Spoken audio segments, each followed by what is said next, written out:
According to the website, the odds of 4 ranked teams making it to the Final Four round of the tournament is about 798 trillion to 1.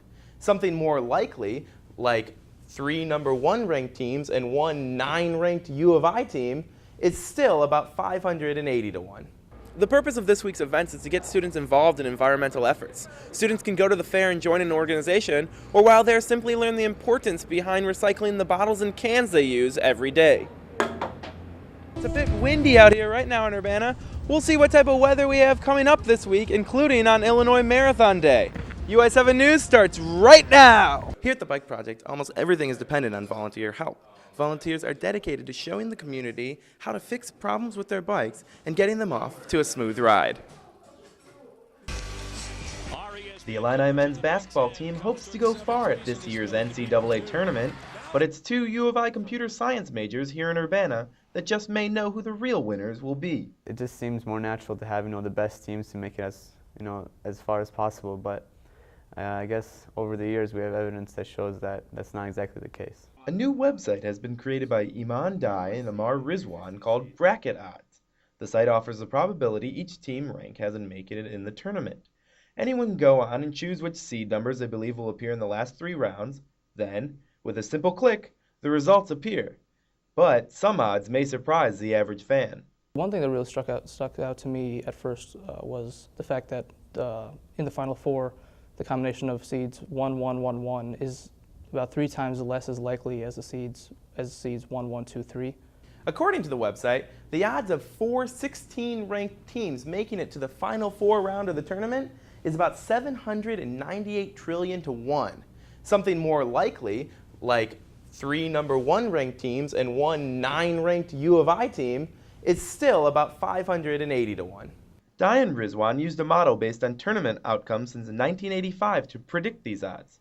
The model was developed by U of I computer science professor Sheldon Jacobson. I basically recruited 2 students who have worked on it with me and been able to create this very nice website, which just demonstrates how the ingenuity of our students can result in such a neat tool.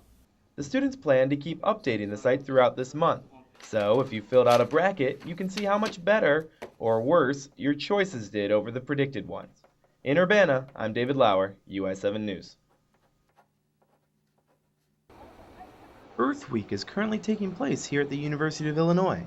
The week offers events that give environmental groups an opportunity to showcase their work to the campus.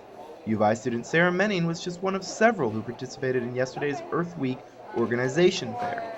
I think Earth Week is pretty important for just awareness. I mean, especially being in a place like the Courtyard Cafe, people are going to see these posters and hear about these groups, and a lot of people might not even know about these groups otherwise. Menning was representing an ecological restoration group called Red Bison.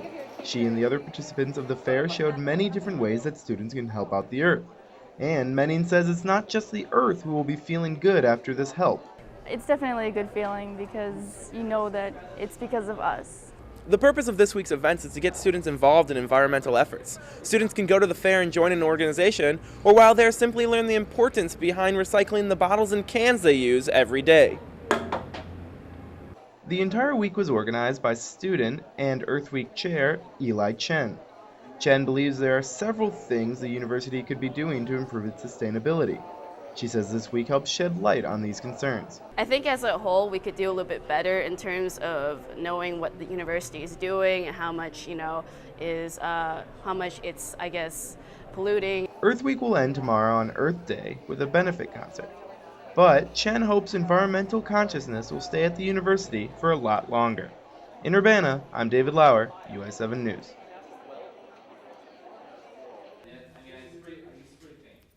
Todd Spinner is going to be seeing a lot more bikes at the Bike Project of Champaign-Urbana with the weather getting warmer. But this extra work helping people with repairs isn't something he's dreading. In fact, he looks forward to it. I just love bikes. For me, it's my highlight of my week is Wednesday night when I'm coming down here working on the bikes. Spinner is a volunteer mechanic at the Bike Project, which is located in the basement of the Urbana Independent Media Center. His purpose, and the project as a whole, is to teach the community about proper bike repairs and maintenance. We don't fix bikes for people. Other than what bikes that we sell, we help people fix bikes, fix their own bike. Here at the Bike Project, almost everything is dependent on volunteer help. Volunteers are dedicated to showing the community how to fix problems with their bikes and getting them off to a smooth ride. Another volunteer who works with Spinner is Champaign local Phil Graff. Graff says the volunteers try to help Champaign-Urbana residents who may have no idea how to fix a bike.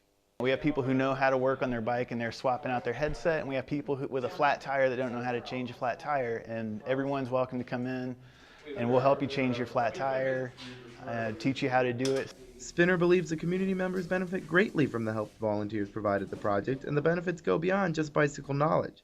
One important reason is that they're offering residents a service that's not always cheap in other places. Because a lot of people can't afford to go and spend $40 on a tune-up necessarily. They can't go and buy a $600–700 bike. They just need basic transportation. Spinner hopes that he and others will be volunteering at the project for many years to come. In Urbana, I'm David Lauer with UI7 News. The movies come to Champaign-Urbana big time next week, when you may see some filmmakers, actors, directors, producers, and film critics walking around town. No, you're not going to Hollywood, but Hollywood is coming to you. Coming up, I'll have updates on Illini baseball, and even though Illini basketball season has ended, a few players are still making news. That and more next in sports. Tomorrow, people all around the country and right here in Champaign-Urbana will be celebrating Earth Day 2011. All week, activities have been held featuring students at the U of I who are contributing to the environmental holiday. As we look at the weather today, I'm reminded of the phrase, April showers bring May flowers. Certainly true for the next few days at least. It's said that March comes in like a lion and out like a lamb, but so far throughout April and as we head towards May, I've yet to see any of this lamb. It's mostly been all lion, at least for the last couple of days. Things look much better for Illinois' women's tennis team as they've brought home their third straight win. Yesterday, the team beat Illinois State 7-0. The ladies secured all 3 doubles for the second time in 3 matches. Check it out, Champaign County, 50 degrees right now in Champaign-Urbana, 48, a little bit colder in Danville, but pretty consistent throughout. The University of Illinois is among 311 green colleges in a new list released by the Princeton Review. Luckily, though, really clear out in the west coast, and hopefully in a few more days, that nice weather will get to us. In about 1 week, the streets of Champaign-Urbana will be filled with thousands of runners. The Illinois Marathon is fast approaching.